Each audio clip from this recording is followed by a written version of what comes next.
గాక. మన ప్రభువు ప్రియ రక్షకుడైన యేసు ప్రభుల వారి మనలను మన కుటుంబాలను సంరక్షించి కాపాడి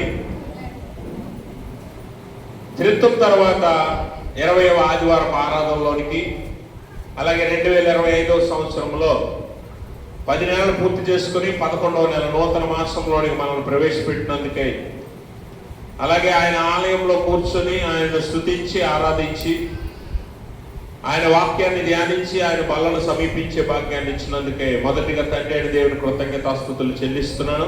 ఆయన ఆత్మతోనూ సత్యంతోనూ ఆరాధించడానికి కూడి వచ్చిన మీ అందరికి కూడా ప్రభుపేట వందనాలు. అందరికి వందనాలు. దేవుడు మిమ్మల్ని మీ కుటుంబాలను మెండుగా దీవించి ఆశీర్వదించును గాక. ఈ దినముకు ఏర్పాటు చేయబడిన లేఖన భాగాలను మనం చదువుగా విన్నాం. పత్రిక పాఠ్య భాగముగా అపొస్తలుడైన పౌలు ఎఫెసీయులకు రాసిన పత్రిక 5వ అధ్యాయము 15 నుంచి 21 వరకు ఉన్న లేఖన భాగాన్ని, అలాగే సువార్త పాఠ్య భాగముగా మత్తయి సువార్త 22వ అధ్యాయం 1 నుంచి 14 వరకు ఉన్న లేఖన భాగాన్ని మనం చదువుగా విన్నాం. ఈ లేఖన భాగాల నుంచి ఈరోజు ఒక ముఖ్యమైన అంశాన్ని మనం నేర్చుకుందాం, ధ్యానిద్దాం. అదేంటంటే జ్ఞానులుగా జీవించండి. ఎలా జీవించాలి? జ్ఞానులుగా జీవించాలి.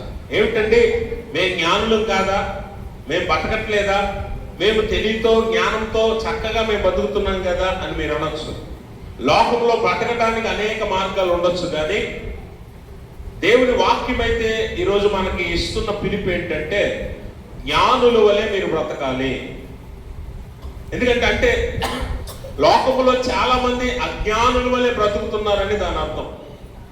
అజ్ఞానముతో అవివేకముతో లోకములో చాలా మంది బ్రతుకుతూ ఉన్నారు. కాబట్టి వాక్యం ఈరోజు మనకిస్తున్న పిలుపు ఏంటంటే జ్ఞానుల వల్లే మీరు బ్రతకాలి. ఎందుకనంటే ఇప్పుడు పెరిగిన సాంకేతిక పరిజ్ఞానంలో నేడున్న దినాలలో మనం ఎలాంటి బ్రతుకులు బ్రతుకుతున్నామంటే ఒక యాంత్రికమైన బ్రతుకులు జీవనాన్ని సాగిస్తున్నాం. యాంత్రిక జీవనం అంటే ఏంటంటే ఒక యంత్రం ఎలా పనిచేస్తుందో అలాంటి జీవితాలు జీవిస్తాం. పొద్దున లేస్తాం, ఒక యంత్రము తన పని ఎలా చేసి ముగిస్తుందో అలాగే మనం కూడా ఉదయం మొదలుకొని సాయంత్రం వరకు మన పనులు ముగించుకొని మళ్ళా ఒక యంత్రం వల్లే మన పనులు ముగించి దినాన్ని ముగిస్తూ ఉన్నాం. కాబట్టి ఇలాంటి యాంత్రిక జీవితము ప్రశాంతత, ప్రేమ, బంధాలు, బాంధవ్యాలను కోల్పోయి గజిబిజి జీవితాలుగా మారిపోయాయి, గందరగోళ జీవితాలుగా మారిపోయాయి. మనము ప్రశాంతమైన జీవితాన్ని, మంచి జీవితాన్ని జీవిస్తున్నాం అని అనుకుంటున్నాం, కానీ వాస్తవానికి మనం బ్రతుకుతున్న జీవితాలు గజిబిజిగా గందరగోళంతో ఉన్నవి అన్న సంగతి మనం మర్చిపోతున్నాం. అంటే అంత యాంత్రికమైన జీవితాన్ని మెకానికల్ లైఫ్ అంటాం, అలాంటి జీవితాలను మనం జీవిస్తున్నాం. కాబట్టి దేవుని వాక్యము ఈరోజు మనం జ్ఞాపకం చేస్తున్న మాట ఏంటంటే జ్ఞానుల వలె మీరు జీవించాలి. వాస్తవానికి ఈరోజు ఇవ్వబడిన పత్రిక పాఠ్య భాగము ఎఫెసీ పత్రిక 5వ అధ్యాయము 15 నుంచి 21 వరకు ఉన్న లేఖన భాగాన్ని blue print of real life అంటాం. అంటే నిజమైన జీవితానికి పునాది వంటిది, నిజమైన జీవితానికి మూలం వంటివట ఈ మాటలు, పౌలు చెప్పిన ఈ మాటలు.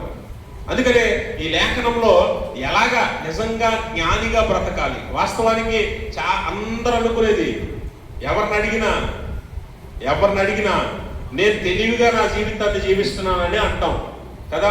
నేను తెలివి తక్కువనండి, నాకు బతకడం రాదండి, జీవించడం రాదండి అని ఎవడు అంటారు. కానీ వాస్తవానికి దేవుని వాక్యం ఏమంటుందంటే జ్ఞానుల వల్లే మీరు జీవించాలి. అలా అని ఇహలోక సంబంధమైన జ్ఞానంతో నేను జ్ఞానిని కదా అని నువ్వు అనుకోవద్దు అంటది వాక్యం. చూసారా వాక్యం ఎంత ఖచ్చితంగా మాట్లాడుతుందో. ఈ లోక సంబంధమైన జ్ఞానంతో, ఈ లోకంలో ఉన్న తెలివితేటలతో, ఈ లోకాచారాలతో బ్రతుకుతుంటే జ్ఞానిని అనుకోవద్దు అంటది.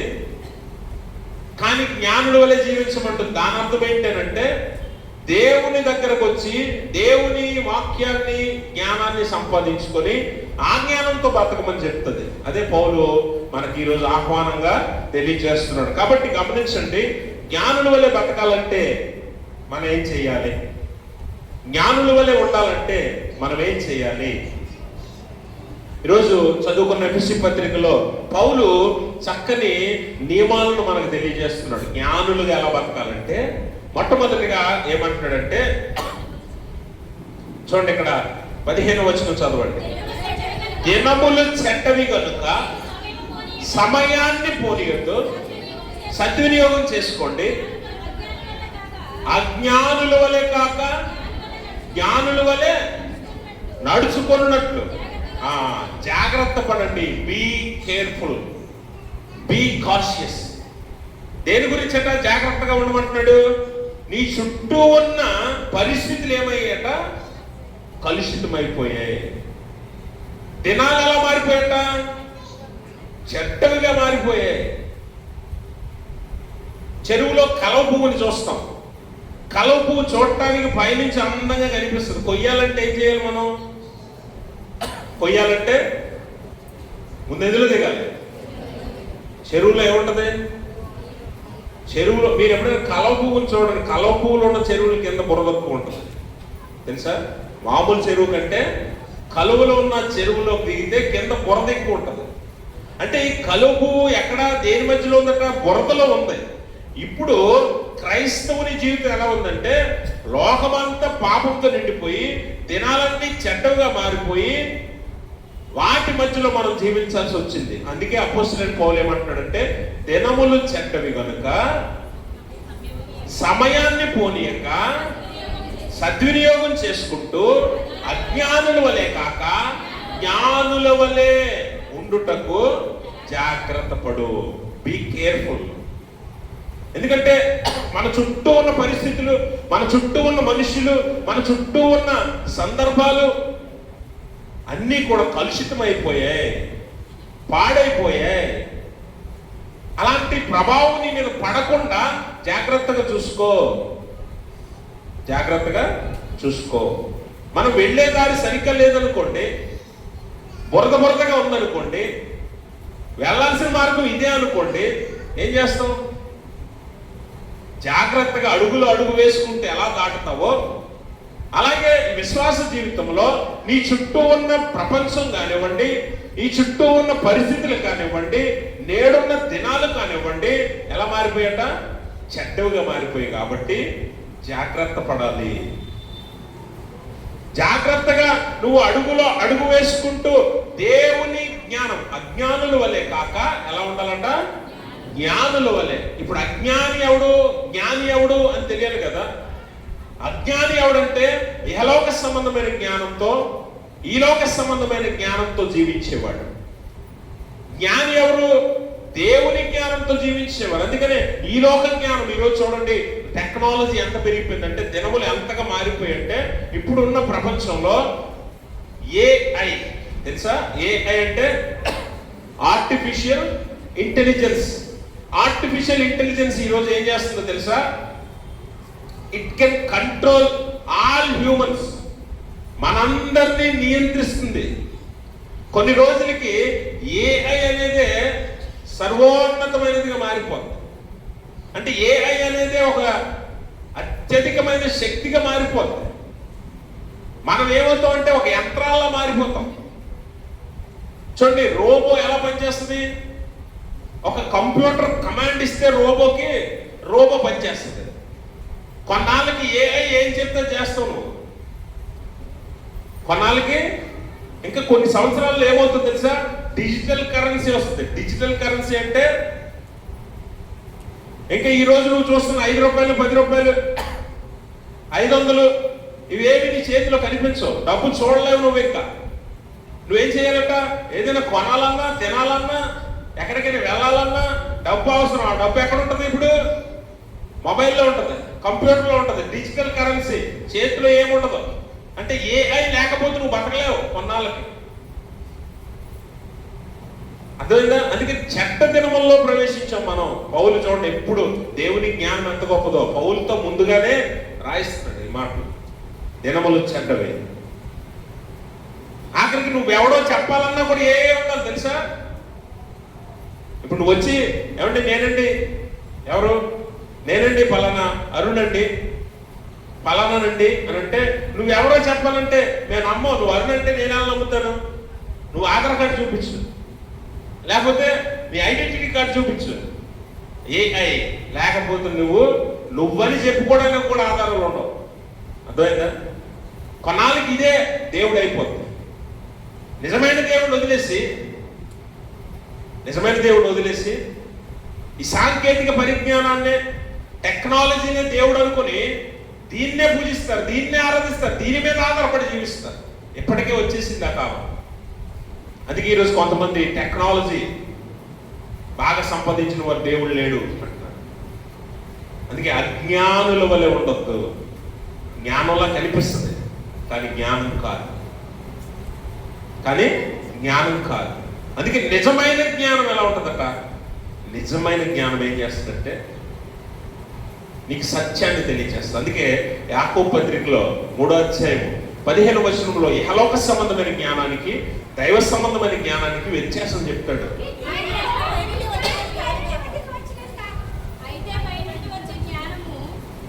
15వ వచనం చదవండమ్మా. ఈ జ్ఞానము పై నుండి దిగి వచ్చినది కాక భూ సంబంధమైనది, ప్రకృతి సంబంధమైనది, దయ్యముల జ్ఞానం అని ఎంత స్పష్టంగా చెప్పాడు చూసారా? ఈరోజు నిన్ను అది నియంత్రిస్తుంది. నువ్వు ఎప్పుడు ఏం చేయాలో నీకు తెలియజేస్తుంది. అందుకే ఆ టెక్నాలజీ ఏం చేస్తుందంటే నువ్వు బతకాలన్నా, నువ్వు ఎక్కడికైనా వెళ్ళాలన్నా, తినాలన్నా, నీకేం కావాలన్నా టెక్నాలజీ లేకుండా నువ్వు పొందలేవు కదా, నువ్వు సంపాదించుకోలేవు. అందుకనే అది నిన్ను ఎలా మారుస్తుందట? దయ్యముల జ్ఞానంగా ఉందట. అది నిన్ను నియంత్రిస్తుంది, తన ఆధీనంలోకి తీసుకుంటుంది.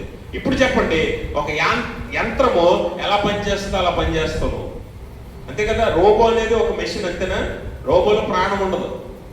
కానీ రోబో ఏం చేస్తుంది? మిషన్ ఏం చెప్తే, కంప్యూటర్ ఏం చెప్తే అది చేస్తుంది. అలాగే కొన్నాళ్ళకి ఏఐకి బానిసలుగా మారిపోయి మనుషులందరూ ఎలా మారుతారంటే ఏఐ ఏది కమాండ్ ఇస్తే ఆ కమాండ్కి మనము విధేయత చూపిస్తాం, దాని ప్రకారమే చేస్తాం.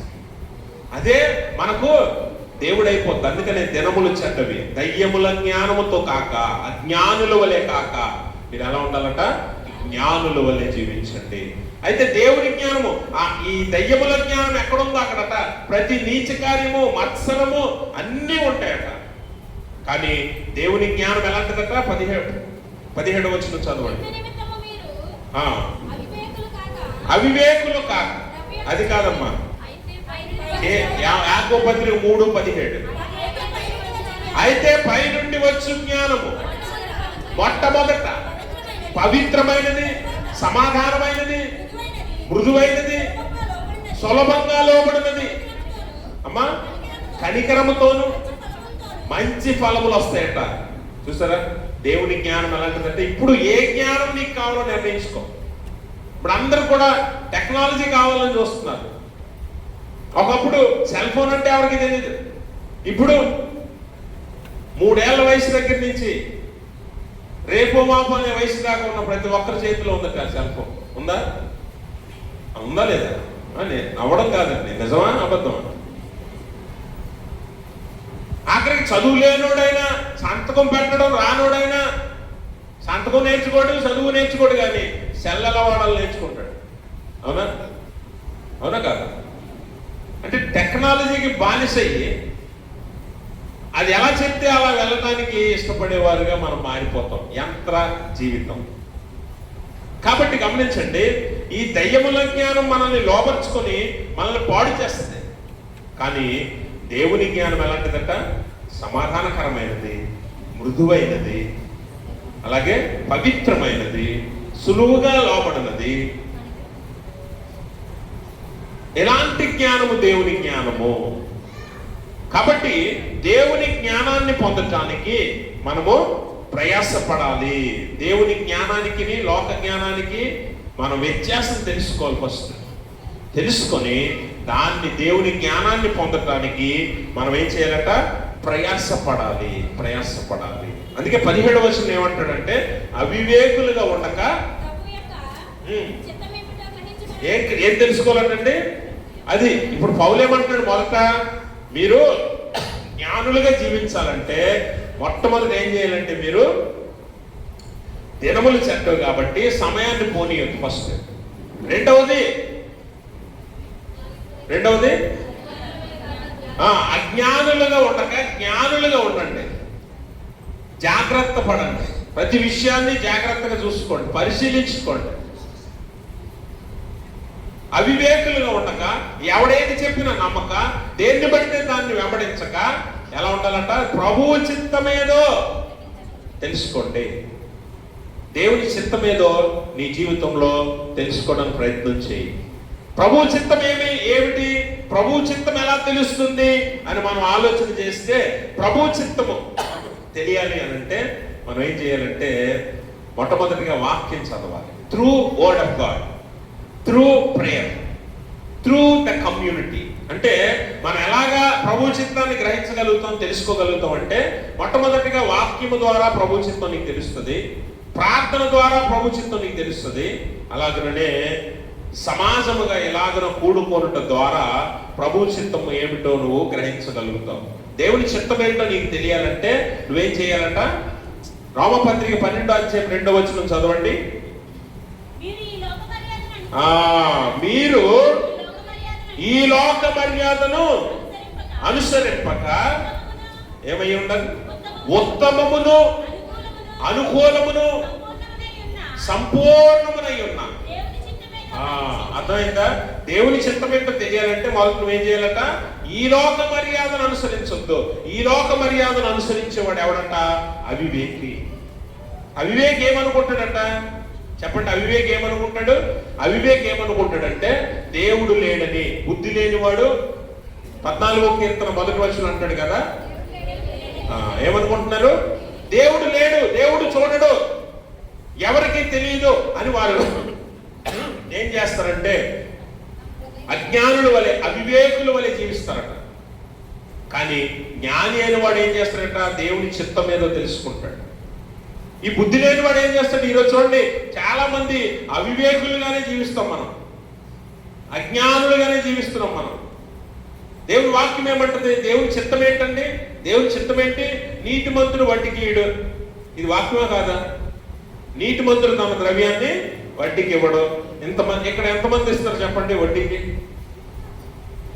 మనం ఇస్తే మేమైనా తీసుకుంటాం, మాకు కూడా అవసరమే కొంచెం. నీకు తెలియదా వాక్యం? దేవుని వాక్యం ఏంటి? దేవుని చిత్తం ఏంటి? నీతిమంతుడు తన ద్రవ్యాన్ని వడ్డీకి ఇవ్వడం. నువ్వు ఇస్తావుగా? నువ్వు ఇస్తావా? అంటే అజ్ఞానిగా నువ్వే ఉన్నావు, నీకు వాక్యం తెలుసు, కానీ బతకాలి కదండి. బతకడం ఎలాగైనా బతుకుతాం, కానీ దేవుని వాక్యం ఏం చెప్తుంది? జ్ఞానుల వల్లే బతకండి అని చెప్తుంది. నువ్వేం చేస్తావు? ఎలా బతుకుతావు మరి కదా? బతక నేర్చినోడు అని అంటాం కదా, కానీ దేవుని దృష్టిలో నీది బ్రతుకు కాదు. దేవుని దృష్టిలో నీది బ్రతుకే కాదు. ఎందుకంటే దేవుని చిత్తం ఏది? నీ కష్టార్జితాన్ని నువ్వు వడ్డీకి ఇవ్వకూడదు. నీతిమంతుడు మాట ఇచ్చినా, నష్టం వచ్చినా, కష్టం వచ్చినా మాట తప్పడం. మనం ఎన్నిసార్లు మాట తప్పుతామో, మనం ఎన్నిసార్లు మాట మార్చేస్తామో. బతకాలి కదండి. లోకంలో ఎవరైనా బతుకుతారు, ఎలాగైనా బతకచ్చు, కానీ దేవుని చిత్తాన్ని తెలుసుకొని జ్ఞానుల వల్లే బతకమని దేవుని వాక్యం చెప్తుంది. అలా కాక నువ్వు మోసం చేసి ఇదిగోండి వ్యాపారం చేస్తావు, ఉద్యోగం చేస్తావు. వ్యాపారంలో కూడా క్రైస్తవులు కొంతమంది మోసం చేసేవారు ఉన్నారు. బతకాలి కదండి. మేము ఎలా బతుకుతామండి? పిల్లల్ని ఎలా పెంచుతామండి? ఎలా చదివిస్తామండి? ఎలా వివాహాలు చేస్తామండి?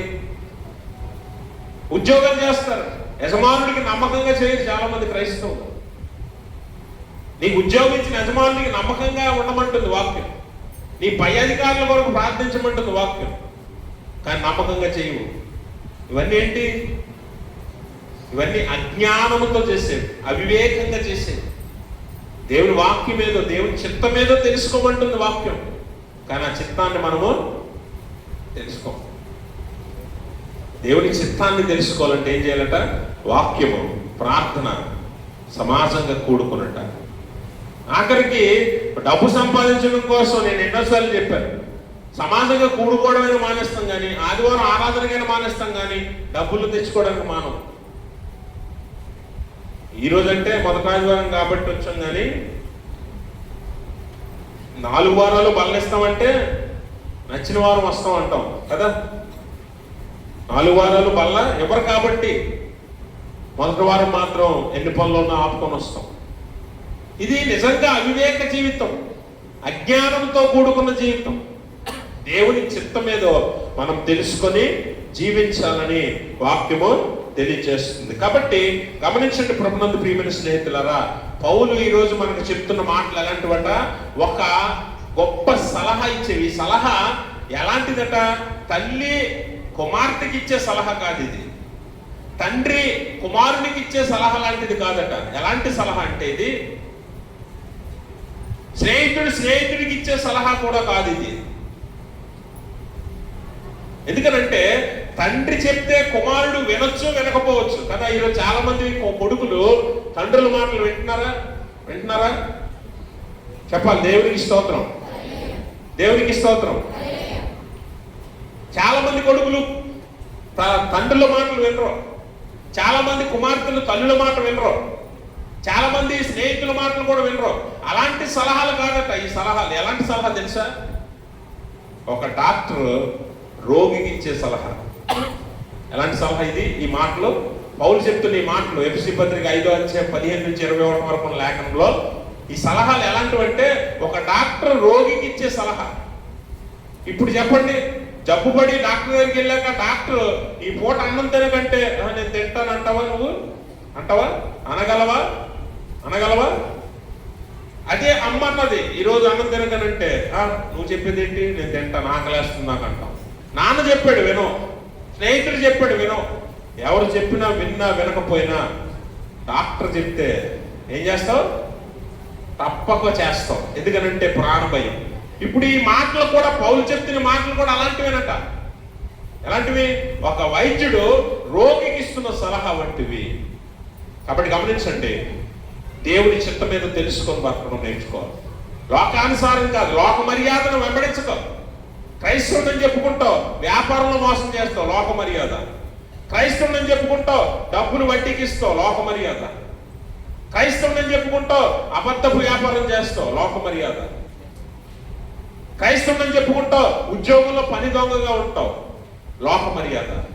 అన్ని లోక మర్యాదలు వెంబడించావు. అందుకే వాక్యం స్పష్టంగా చెప్తుంది, ఈ లోక మర్యాదను అనుసరించక దేవుని చిత్తం ఏదో తెలుసుకో. ఎందుకంటే ఈరోజు బ్రతకడం ఎలాగైనా బ్రతికేస్తాం, కానీ దేవుని ఎదుటి నిలవబడినప్పుడు సమాధానం చెప్పలేము. దేవుని ఎదుటి నిలవబడినప్పుడు నువ్వు నీ దగ్గర సమాధానం ఏమీ లేనట్లయితే నీ బ్రతుకంతా వ్యర్థమే. అందుకే చివరిగా పౌలు ఏమంటున్నాడంటే, మీరు శక్తివంతులుగా ఉండండి. 17వ వచనం చదవండి.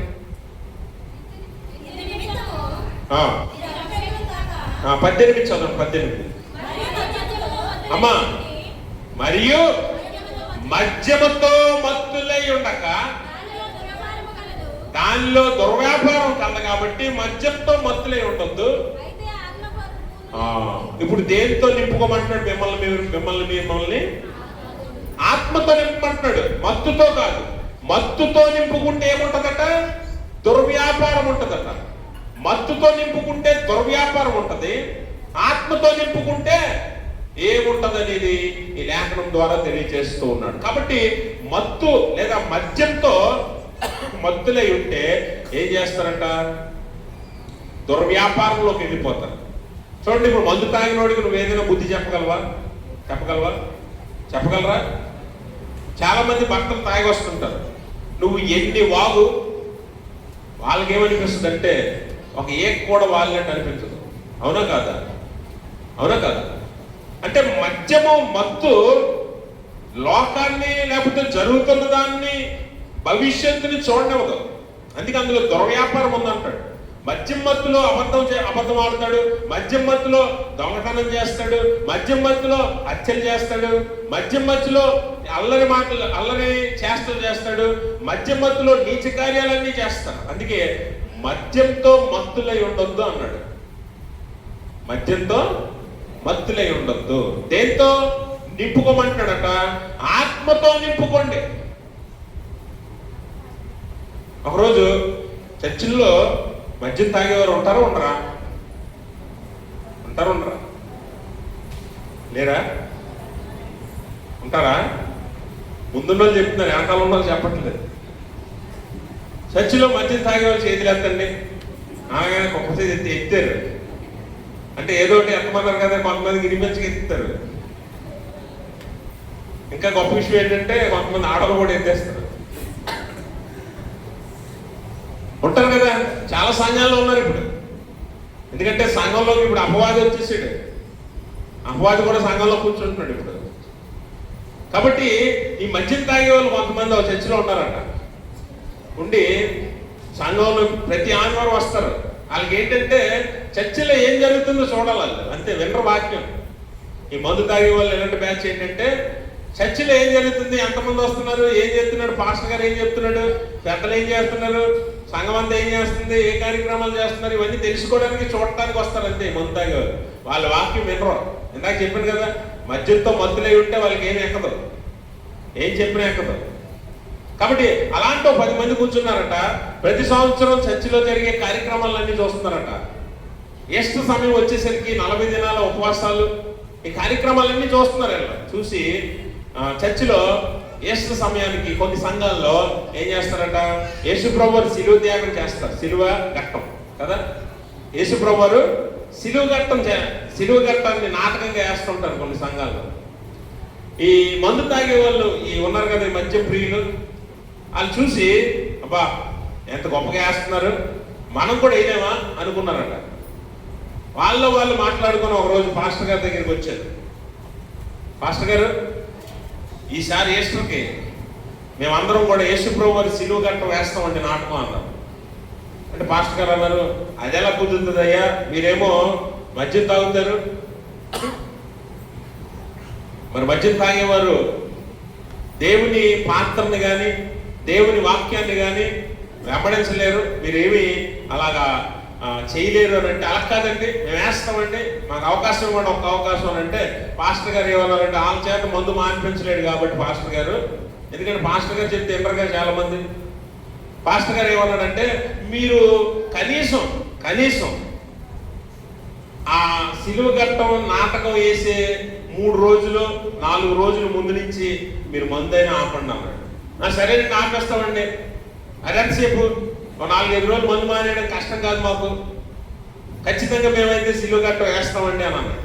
అప్పుడు మరి మీలో ఎవరు యేసుప్రభు వారి పాత్ర వేస్తున్నారు అని అంటే ఒకడు ముందుకు వచ్చిండు. నువ్వేనా అని. నువ్వైతే అసలు 10 రోజుల దాకా మందు జోలికి పోకు, ఎందుకంటే నువ్వు వేస్తుంది ఎవరి పాత్ర? లోకరక్షకుడు సృష్టికర్త అయిన దేవుని పాత్ర వేస్తున్నావు నువ్వు. కాబట్టి 10 రోజులు నువ్వు చాలా నిష్టగా ఈ మందు ఇలాంటివన్నీ వదిలేసి ప్రార్థనలో ఉండు ఈ 10 రోజులు, అప్పుడే మీకు అవకాశం ఇస్తానంటే. పాపం యేసుప్రభు వారి పాత్ర ఎవడైతే వేద్దాం అనుకున్నాడో అతను మాత్రం నేను ఉంటానండి అన్నాడు. మిగిలిన 10 మంది కూడా అన్నారు. రోమ సైనికులు వేషం వేసేవారు, అలాగే ధర్మశాస్త్ర ఉపదేశకులుగా, శాస్త్రులు, పరిచయులుగా ఎవరెవరు పాత్రలు వారు ఎంచుకున్నారు. మొత్తానికి 10 మంది ఏమనుకున్నారంటే నాటకం వేయాలని నిర్ణయం చేసుకున్నారు. ఆ రోజు వచ్చింది కరెక్ట్గా. ఏ రోజు? నాటకం వేసే రోజు వచ్చింది. యేసుప్రభు వారి పాత్ర వేసిన ఆయనకి యేసుప్రభు వారికి గెటప్ వేశారు. మిగిలిన వారు సైనికులు గెటప్, మిగిలిన వారేమో ధర్మశాస్త్ర ఉపదేశకులుగా, యోధ మత పెద్దలుగా కొంతమంది ఉన్నారు. ఇప్పుడు కొంతమంది సైనికులు యేసుప్రభు వారిని ఎక్కడ తీసుకెళ్ళాలి? ఎక్కడ తీసుకెళ్ళాలి?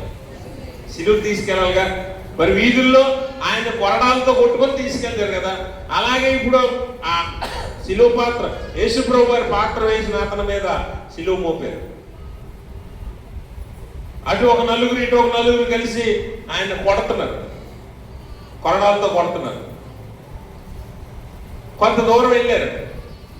అరే ఇప్పుడు ఈ కొరడాలతో కొడుతున్నారు కదా, ఈ సైనికుల వేషంలో ఉన్నవారు అంటున్నారు, అరే బాబు సిలువ చాలా దూరం ఉందరా, అంత దూరం వెళ్ళాలంటే చాలా కష్టం, కొంచెం అలా పక్కకి వెళ్ళి కొంచెం వేసుకుంటే బాగుంటుందిరా, ఓపిక వస్తుంది అనుకున్నారు. అలా ఒక్కొక్కడు పక్కకి వెళ్ళి కొంచెం తాగేసి వస్తున్నారు. వచ్చిన ఈ సిలువు పాత్ర వేసి యేసుప్రభు వారి పాత్ర వేసిన ఆయన ఎటు వెళ్ళాడుగా, ఆ సిలువు మోసుకొని వెళ్తున్నాడు. పట్టు మెల్లిగా వెళ్తుంటే ఈ కొంచెం వేసి వచ్చిన వాళ్ళకి ఒకసారి వచ్చేసి చిత్త కొట్టేస్తున్నారు వీటి మీద. మెల్లిగా కొట్టేవారు ఫస్ట్, మంది వేసాక ఎలా ఉందంటే మామూలుగా లేదు. ఇంకా ఒకసారి వచ్చేసి నిజంగా కొట్టేస్తున్నారు. ఆ సిలువు మోస్తున్న ఆయనకి మామూలు బాధ రావట్లేదు. ఇంకా ముందుకు వెళ్తుంటే ఇక్కడ పెరిగిపోతుంది కదా, వేసే కౌంట్ పెరిగిపోయి ఆ సిలువు మోసిన ఆయన్ని కొంత దూరం వెళ్ళేసరికి నిజంగా కొట్టేస్తుంటే ఆయన కోపం వచ్చేసి ఇలావే కోపంగా తిరిగేసరికి పాస్టర్ గారు ఎదురు నిలబడ్డాడు. బాబు, నువ్వు మామూలు మనిషివి కాదు, ఇప్పుడు ఎలాంటి మనిషి, సర్వలోకాన్ని ప్రేమించిన దేవుని పాత్రలో ఉన్నావు, క్షమించాలి, నువ్వేం మాట్లాడకూడదు, పాపం చూపించకూడదు అనేసరికి తట్టుకున్నాడు. మళ్ళీ మోస్తున్నాడు. వీళ్ళేమో హుషారు మీద వీప్ మీద చిత్త కొడుతున్నారు అనమాట. ఇంకా కొంచెం ముందుకు వెళ్ళేసరికి మళ్ళీ కోపం వచ్చింది. మళ్ళీ వెనక్కి తిరిగేసరికి ఎదురుగా పాస్టర్ గారు నిలబడ్డాడు. తప్పు, నువ్వెవరో యేసుప్రభు పాత్ర వేస్తున్నావు, క్షమించాలి. ఇంకొంచెం ముందుకెళ్ళేసరికి దెబ్బలు తట్టుకోలేక సిలువ పక్కన పడేసి పక్కకి వెళ్ళిపోయి మోకాళ్ళ మీద పడి కన్నీరు కార్చి విల్ల ఏడ్చేస్తున్నాడట. సరదాగా వేసిన ఈ చిన్న పాత్రకే నేను ఎంత బాధపడిపోతున్నానే. నిజమైన సిలువధారి, నిజంగా ప్రాణం పెట్టి, నిజంగా రక్తం కార్చి, నిజంగా శ్రమలు అనుభవించిన యేసుప్రభు వారు ఎంత ఏడ్చుంటాడో నీకోసం నా కోసం అని ఆ మందు తాగే వ్యక్తి ఆ రోజే మారు మనసు పొందాడు. దేవునికి స్తోత్రం. అంటే గమనించండి, మనం మద్యంతో మత్తులైతే లోకంలో ఏం జరుగుతుందో, నీకేది మంచిదో నీకేది మేలో గుర్తించలేవు. మత్తులో ఉండాలనే ఉంటుంది. అందుకే చూడండి, తాగేవాడు ఎప్పుడు మత్తులో ఉండడానికి ఇష్టపడతాడు. అది వదిలేసి ఒక్కసారి దేవుని దగ్గరికి రా. ఆత్మతో నింపబడి దేవుని దగ్గరికి తెలుసా, నీ పాపాలు నువ్వే ఒప్పించుకుంటావు. నీ పాపాలు నువ్వే ఒప్పించుకుంటావు. నువ్వు ఇంకెవడు చెప్పక్కర్లేదు. శక్తి పొందుకుంటావు. అపొస్తలుల కార్యాలు 1:8 పరిశుద్ధాత్మ మీ మీదకి వచ్చినప్పుడు మీరు శక్తి నొందెదరు, బలవంతుడిగా మారుతావు. మద్యం మొత్తం ఏం చేస్తుందంటే శారీరకంగా పాడు చేస్తుంది, నిన్ను మానసికంగా పాడు చేస్తుంది, ఆధ్యాత్మికంగా పాడు చేస్తుంది. మద్యం తాగితే చూడండి, 10 సంవత్సరాలు మద్యం తాగినోడు చూడండి, 10 సంవత్సరాల ముందాడు ఎలా ఉంటాడు, తాగిన తర్వాత ఎలా ఉంటాడు, 10 సంవత్సరాల తర్వాత శరీర బలం ఉండదు, ఓ పని గట్టిగా చేయలేడు, మానసికంగా పాడైపోతాడు. చూడండి, మందు తాగినోడు రాత్రి ఏం మాట్లాడతాడో పొద్దున్నేం మాట్లాడతాడో గుర్తుండదు. ఆధ్యాత్మికంగా వృద్ధి ఉండదు. దేవుని భయం కానీ దేవుని భక్తి కానీ ఉండదు. కాబట్టి గమనించండి ప్రభునందు ప్రియమైన స్నేహితులారా, నువ్వేమై ఉండాలట, శక్తిమంతుడుగా ఉండాలి. అంటే ఆత్మతో నింపబడాలి, మద్యంతో కాదు, మత్తుతో కాదు. చాలా మందికి ఈ మత్తు అంటే అనేక రకాల మత్తులు ఉన్నాయి. ఈరోజు మత్తు మద్యంతోనే కాదు, అనేక రకాల మత్తులు ఉన్నాయి. ఆ మత్తులు ఎలా ఉంటాయంటే, కొంతమంది వారి ఇష్టాన్ని బట్టి దేని మీద ఇష్టమో దానితో మత్తులో ఉంటారు. దానికి అది తప్ప ఇంకేం చేస్తూ ఉండదు వారికి. కొంతమందికి బట్టలు అంటే ఇష్టం, కొంతమందికి బంగారం అంటే ఇష్టం, కొంతమందికి వాహనాలు అంటే ఇష్టం, కొంతమందికి వస్తువులు అంటే ఇష్టం, కొంతమందికి ఇంకా అనేక రకాల వస్తువులు అంటే ఇష్టం. వాటిని బట్టి వారు మత్తులే ఉంటారు. అది ఇస్తే చాలు, జీవితం అంతా పక్కన పెట్టేస్తారు కదా. కొంతమందికి డబ్బు ఇస్తే చాలు, వారి జీవితాన్ని నమ్మేసుకుంటారు. కొంతమందికి బంగారం ఇస్తే చాలు, తన జీవితాన్ని నమ్మేసుకుంటారు. కొంతమందికి ఇదిగో ఈ మందు ఇస్తే చాలు.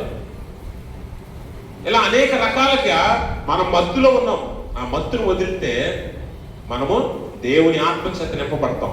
ఆత్మచేత నింపబడినప్పుడు మనం శక్తివంతులం అవుతాం, బలవంతులం అవుతామని దేవుని వాక్యము మనకు తెలియజేస్తుంది. అప్పుడు నీలో నుంచి నిజమైన ఆరాధన బయటకు వస్తుందట. ఎలాంటి ఆరాధన? నిజమైన ఆరాధన. అందుకే నాకు కింద అంటాడు పౌలు, ఒకరినొకరు కీర్తనలతోను, సంగీతముతోను, ఆత్మ సంబంధమైన పాటలతోను హెచ్చరించుచు మీ హృదయములలో ప్రభువును గురించి పాడుచు, కీర్తించుచు మన ప్రభు అయిన యేసుక్రీస్తు పేరట. అంటే నిజమైన ఆరాధన ఎప్పుడు వస్తుందంటే ఇదిగో ఇలాగా ఆత్మతో నింపబడి ఉన్నప్పుడు, ప్రభు చిత్తం ఏదో తెలుసుకున్నప్పుడు, జ్ఞానుల వల్ల జీవించినప్పుడు, సమయాన్ని పోనీకి సద్వినియోగం చేసుకున్నప్పుడు, నీ బ్రతుకు కొరకు నువ్వు జాగ్రత్త పడినప్పుడు నీలో నుంచి వచ్చేది ఎలాంటి ఆరాధన అంటే ఆత్మీయ ఆరాధన, ఆత్మ సంబంధమైన పాటలు. ఈరోజు బయట చూడండి, చాలా సంఘాల్లో ఆరాధనలు జరుగుతాయి. ఈ ఆరాధనలు ఈరోజు ఎలా ఉన్నాయంటే ఆరాధనే ముఖ్యం, దేవుడు ముఖ్యం కాదు. ఆరాధన చేసేవారే ముఖ్యం, దేవుడు ముఖ్యం కాదు. అందుకని ఈరోజు చాలా మందికి ఆరాధనలు అంటే ఎలా ఉన్నాయంటే ఒక మ్యూజిక్ కాన్సెప్ట్ లాగా ఉన్నాయి, ఒక సెలబ్రిటీ పండుగల్లా ఉన్నాయి, లేకపోతే ఒక లైటింగ్ ఫెస్టివల్ లాగా ఉన్నాయి ఆరాధన అంటే. ఈరోజు చాలా మందికి చేసేవాళ్ళు కూడా అలాగే ఉన్నారు, చూసే వాళ్ళు కూడా అలాగే ఉన్నారు, పాలు పప్పులు పొందేవారు కూడా అలాగే ఉన్నారు. ఆరాధనలు అంటే ఎలా ఉండాలంట? ఆత్మ సంబంధమైన పాటలు, ఆత్మ సంబంధమైన పాటలు, కీర్తనలు. దేవుణ్ణి హెచ్చించాలి, దేవుణ్ణి హెచ్చించాలి. హల్లెలూయా అంటాం కదా. హల్లెలూయా అంటే ఏంటి? హెల్లెల్ అంటే హెబ్రీ భాషలో కీర్తన, స్తుతి. యా యా యా అంటే యావే, దేవుడు. హల్లెలూయా, యా హల్లెలూయా అంటే దేవుణ్ణి స్తుతించండి, దేవుణ్ణి కనపరచండి, దేవుణ్ణి హెచ్చించండి. ఆరాధన ఇది నిజమైన ఆరాధన. ఇప్పుడు ఆరాధనలో చాలా మంది ఇప్పుడు హెచ్చించేది ఎవరిని? పాట పాడేవాడిని, గిటారు కొట్టేవాడిని. అంటే ఎవరిని నేను విమర్శించట్లా, చాలా వరకు మనుషుల్ని హెచ్చిస్తున్నాం మనం, దేవుణ్ణి హెచ్చించమని ఆరాధన అంటే. అందుకని ఆత్మ సంబంధమైన ఆరాధన ఎప్పుడు వస్తుందట? ఇలాగ శక్తివంతులుగా ఆత్మతో నింపబడిన వారిగా మనం ఉన్నప్పుడే వస్తుంది. అట్టి వారికే దేవుడు పరలోక ఆహ్వానాన్ని తెలియజేస్తున్నాడు. అందుకే సువార్త పాఠాన్ని చూస్తే, సువార్త పాఠ్యభాగం మనం మత్తయి సువార్త 22వ అధ్యాయం మొదటి 14 వచనాల్లో అక్కడ ఒక రాజు తన కుమారుడి పెళ్లికి విందు ఏర్పాటు చేసి ఆహ్వానాన్ని అందరికి పంపించాడు. ఈ ఉపమానం అక్కడ ఉంది కదా. ఈ ఉపమానాన్ని మీరు గమనిస్తే జాగ్రత్తగా, ఇక్కడ యేసుప్రభు వారి ఉపమానం చెప్తున్నాడు. యేసుప్రభు వారి ఉపమానంలో మరి చక్కని పరలోక సంబంధమైన విషయాలు తెలియజేస్తున్నాడు. ఒకటి, ఇక్కడ రాజు ఎవరు? పరలోకపు తండ్రి. కుమారుడు ఎవరు? యేసుక్రీస్తు వారు. ఇక్కడ వివాహం ఎవరిది? గొర్రెపిల్ల వివాహ మహోత్సవం పరలోకంలో విందు. ఇప్పుడు ఆహ్వానం ఎవరికి వెళ్ళింది? ఆహ్వాన పత్రిక ఏది? ఆహ్వాన పత్రిక ఏదంటే ధర్మశాస్త్రం. వివాహ పత్రిక ఏది? ధర్మశాస్త్రం. సేవకులు ఎవరు? ప్రవక్తులు.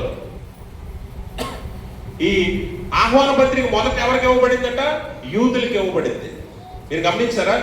యోధా సాంప్రదాయంలో విందు యొక్క ఒక సాంప్రదాయం ఏంటి అని అంటే, విందు ఫలానా రోజుని ముందు కబురు చెప్తారు. నేను ఆల్రెడీ మొన్న కూడా చెప్పాను మీకు, ఫలానా తారీఖున విందు అని చెప్పి కబురు చెప్తారు. తర్వాత ఆ రోజు, ఏ రోజు? విందు రోజు మళ్ళీ సేవకుని పంపించి మళ్ళీ ఒక మాట చెప్తారు, ఆల్రెడీ విందు సిద్ధపడిపోయింది, మీరు సిద్ధపడి వచ్చేయండి భోజనం చేయడానికి అని చెప్తారు. ఇది యోధా సాంప్రదాయం. అయితే ఇప్పుడు యోధా సాంప్రదాయంలో ఈ విందుకు ఆహ్వానించబడినప్పుడు మొదట చెప్పినప్పుడు పలానా రోజు, ఏ రోజు? పలానా తారీఖు అని చెప్పినప్పుడు వస్తాం, ఖచ్చితంగా వస్తాం అని చెప్తాం. ఆ రోజు పంపినప్పుడు కుదరదు అని చెప్పాం అనుకోండి, అలా చెప్తే విందు యజమానికి అవమానం. అది విందు యజమానికి అవమానం. అందుకనే ఈరోజు దేవుని ఉపమానంలో ఇశ్రాయేలీయులకు దేవుడిచ్చిన ఆహ్వానాన్ని తెలియజేస్తున్నాడు. యేసు ప్రభు వారు భూమి మీదకి రానే ఉన్నాడు, నా కుమారుడు భూమి మీదకి రానే ఉన్నాడు అని ముందుగానే ప్రవక్తల ద్వారా, ధర్మశాస్త్రం ద్వారా ఇశ్రాయేలీయులకి దేవుడు ముందే తెలియజేశాడు. అప్పుడు ఓకే అన్నారు. యెషయా గ్రంథం 9:6, మేకా గ్రంథంలో మనం చదువుతాం కదా. యేసుప్రభు వారు రాకడ గురించి ముందే ప్రవక్తల ద్వారా యేసుప్రభు వారు పుడతాడని దేవుడు ముందే ఇశ్రాయేలీయులకు తెలియజేస్తే మెస్సయ్య వస్తాడు, మెస్సయ్య కోసం మేము ఎదురు చూస్తామని చెప్పారు. తీరా యేసుప్రభు వారు వచ్చిన తర్వాత ఇప్పుడు ఏమంటున్నారు? యోహాను సువార్త 1:11 వచ్చిన చదవండి. ఆయన తన స్వకీయుల యొద్దకు వెళ్ళెను, ఆయన స్వకీయులు ఆయనను అంగీకరించలే. మొదటేమో ఏమన్నారు? యేసుప్రభు వారు మెస్సయ్య వస్తాడు, ఓకే మాకు రావాలి, మెస్సయ్య కోసం ఎదురు చూస్తున్నాం మేము అన్నారు. ఇప్పుడు యేసుప్రభు వారు స్వయంగా వచ్చి వారి దగ్గరికి వెళ్తే ఏమంటున్నారు? అంగీకరించలేదు. యేసుప్రభు వారు నిజమైన మెస్సయ్య, నిజమైన పెండ్లి కుమారుడు, నిజమైన రక్షకుడు, ఆయన్ని అంగీకరించలేదు. ఇప్పుడు యజమానుడు లేకపోతే తండ్రి అయిన దేవునికి ఉగ్రత వచ్చింది, కోపం వచ్చింది, కానీ విందు మాత్రం రద్దు చేయలేదు. విందు మాత్రం రద్దు చేయలేదు. ఇశ్రాయేలీయులు చాలా మంది ఆయన తిరస్కరించారు. ఆయన నమ్మిన వారు ఉన్నారు, తిరస్కరించిన వారు కూడా ఉన్నారు. ఇప్పుడు ఆయన ఆ విందు ఆహ్వానాన్ని ఎవరికి ఇచ్చాడంట? వీధుల్లోకి వెళ్ళు, సేవకులను పంపిస్తున్నాడు. వీధుల్లోకి వెళ్ళు, రాజు వీధుల్లోకి వెళ్ళు, సంతుల్లోకి వెళ్ళు, ఎవరు కనిపిస్తాను తీసుకొచ్చి ఈ విలువైన విందులో కూర్చోబెట్టన్నాడు.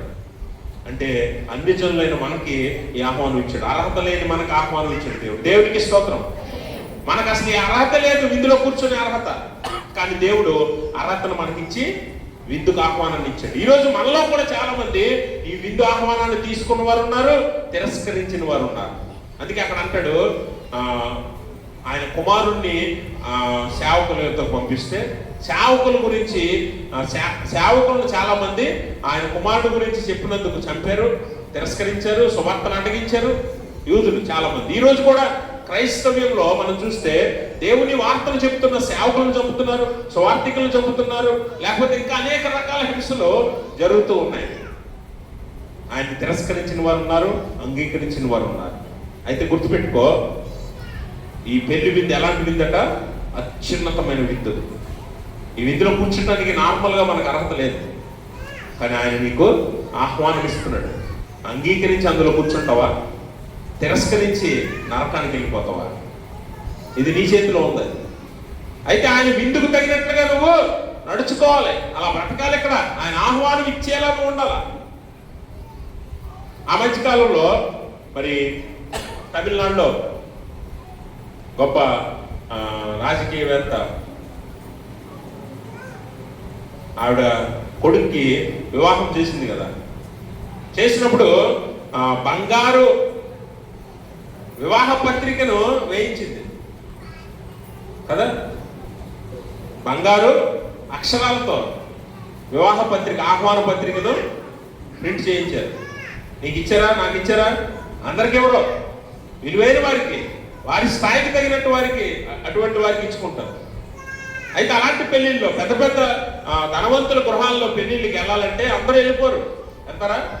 వెళ్ళరు. ఇప్పుడు అంబానీ ఇంట్లో వివాహం అయింది ఆ మధ్య, అందరూ వెళ్ళిపోయారా? వెళ్తారా అసలు అందరూ? వెళ్ళాలేనంటే ఏముండాలంట? ఆహ్వాన పత్రిక ఉండాలి మన దగ్గర. ఇదిగో ఆహ్వాన పత్రిక అని మనం చూపించి లోనికి వెళ్ళాలా, లేకపోతే పంపరు.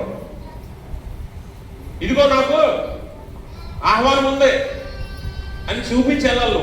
అలాగే దేవుని పరిశుద్ధ పట్టణంలో జరిగే గొప్ప విందు, ఒక మనుషుని ఇంట్లో జరిగే విందుకే నిన్ను ఎవడు పిలవకపోతే పరలోకంలో విందుకు నిన్నెవడు పిలుస్తాడు? అయినా కూడా నీ దేవుడు, మన దేవుడు మనల్ని పిలిచాడు. దేవునికి స్తోత్రం. అయితే ఆ విందుకి వెళ్ళాలంటే ఏముండాలంటే అక్కడ ఆహ్వాన పత్రిక కాదు, కానీ ఏముండాలా? చూడండి, అక్కడ చదువుతాడు మత్తయి సువార్తలో 22వ అధ్యాయం.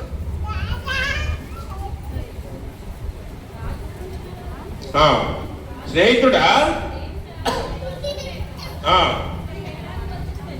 పెండ్లి వస్త్రములు లేకుండా ఇక్కడికి ఎలాగొచ్చావు? Dress code. దేవుడు అడుగుతున్నాడు, వస్త్రం లేకుండా ఈ విందులోకి ఎలా వచ్చావు నువ్వు అంటే అతని దగ్గర ఏమైనా సమాధానం ఉందా? ఎందుకు లేదు తెలుసా?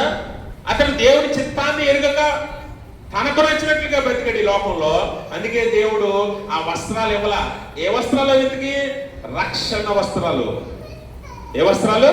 రక్షణ వస్త్రాలు. యెషయా గ్రంథం 61వ అధ్యాయము 18వ వచనం చదువుదాం. 61వ అధ్యాయం 18వ వచనం స్పీడ్ గా చదవాలి. యెషయా గ్రంథం 61 లేకపోవడం ఏంటంటే 10వ వచనం. అమ్మా, శృంగారమైన పాగా ధరించుకొనిన పెండ్లి కుమారుని ఆభరణములతో అలంకరించుకొనిన పెండ్లి కుమార్తె రీతిగాను ఆయన రక్షణ వస్త్రములను నాకు ధరింపచేసి ఉన్నాడు, నీతి అను పైబట్టను నాకు ధరింపచేసి ఉన్నాడు. కాగా యెహోవాను బట్టి మహానందముతో నేను ఆనందించుతున్నా. చూడండి, ఆ పరలోకంలో జాయ్, సంతోషం ఎంత ఉంటుందంటే మహానందం ఉంటుందట. అంటే ఈ భూమి మీద అనుభవించే ఆనందం సంతోషం కాదు, మహానందం. అంటే ఉల్లసించిపోతావు అనమాట. నువ్వు నిలబడలేవు ఈ సంతోషానికి ఆనందానికి, ఒక దగ్గర నిల్చోలేవు, అంత ఆనందం కలుగుతుందంట. ఎందుకంటే ఆయన నిన్ను పెళ్లి కుమారుడు వలె, పెళ్లి కుమార్తె వలె ప్రశస్తమైన వస్త్రాలతో, రక్షణ అనే వస్త్రంతో, నీతి అనే పైబట్టతో నిన్ను అలంకరించి పరలోకంలో విందుకు కూర్చోబెడతాడు. ఆ విందులో నువ్వు ఉండాలంటే రక్షణ అనే వస్త్రం ఉండాలి. అది లేకపోతే పరలోకంలోనికి నువ్వు వెళ్ళలేవు. నువ్వు ఎలా వచ్చావు ఇక్కడికి? వస్త్రాలు లేకుండా నువ్వు ఎందుకు వచ్చావు అని అడిగితే వాడు ఏం చెప్పలేకపోతే ఏమంటున్నాడు? వీడిని కాళ్ళు చేతులు కట్టేసి బయట చీకట్లో పారవేయండి అన్నాడు. ఇదే శిక్ష పడుతుంది ఎవరికైనా, ఇందులో సందేహమే లేదు. రక్షణ వస్త్రం ధరించిన వాడు ఎవడైనా, దేవుని చిత్తాన్ని ఎరిగిన వాడు ఎవడైనా, జ్ఞానిగా ఈ లోకంలో జీవించిన వాడు ఎవడైనా, ఆత్మచేత నింపబడిన వాడు ఎవడైనా, ఇదే శిక్ష. కాళ్ళు చేతులు కట్టి బయట చీకట్లో పారవేయండి. అక్కడ ఏముంటాయట? ఏడుపును పండ్లు కొరుకుట. పిలవబడిన వారు అనేకులు, కానీ ఏర్పరచబడిన వారు కొద్దిమందే. అందరికీ ఆహ్వానం ఇచ్చాడు, ఓపెన్ ఇన్విటేషన్. అందరికి ఆహ్వానం ఉంది, కానీ నువ్వు తీసుకోలేదు. నువ్వు రావటానికి ఇష్టపడలేదు, తిరస్కరించావు, అంగీకరించలేదు. అందుకే నీకు వస్త్రం ఇవ్వబడలేదు, రక్షణ వస్త్రం ఇవ్వబడలేదు. కానీ నువ్వు చేసిన ఈ తిరస్కరణకి చాలా బలమైన, కఠినమైన శిక్ష ముందు ఉంది. అందుకే జాగ్రత్త పడు, జాగ్రత్తగా జ్ఞానుల వల్లే బతకండి. లోకానుసారంగా, లోక మర్యాదలు అనుసరించి బతకొద్దు. చివరికి అది నేను ఎక్కడ తీసుకెళ్ళిపోద్ది? లోకులందరూ వెళ్ళే మార్గంలో తీసుకెళ్ళిపోద్ది. విశాలమైన మార్గం ఒకటి ఉంది, లోకం అంతా ఎంచుకునే మార్గం. దాని అంతము మరణమే. అక్కడికి వెళ్ళిపోతావు. అందుకే జాగ్రత్త పడు, జ్ఞానం కలిగి జీవించు. సమయాన్ని పోనీకో, దేవుని చిత్తం మీద తెలుసుకో, వివేకంతో నడుచుకో, ఆత్మచేత నింపబడు, రక్షణ అనే వస్త్రాన్ని ధరించుకో. ఆయన వచ్చినప్పుడు వివాహ మహోత్సవానికి హంగుతో, ఆర్భాటంతో నిన్ను కూడా ఆయన తీసుకెళ్తాడు. అట్టి స్థితి దేవుడు తన పరిశుద్ధాత్మ ద్వారా మనందరికీ దయచేయను గాక. ఆమేన్. సమస్త జ్ఞానం పెంచిన దేవుని సమాధానం యేసుక్రీస్తు వల్ల మీ హృదయములకు, మీ తలంపులకు కావలి ఉండును గాక.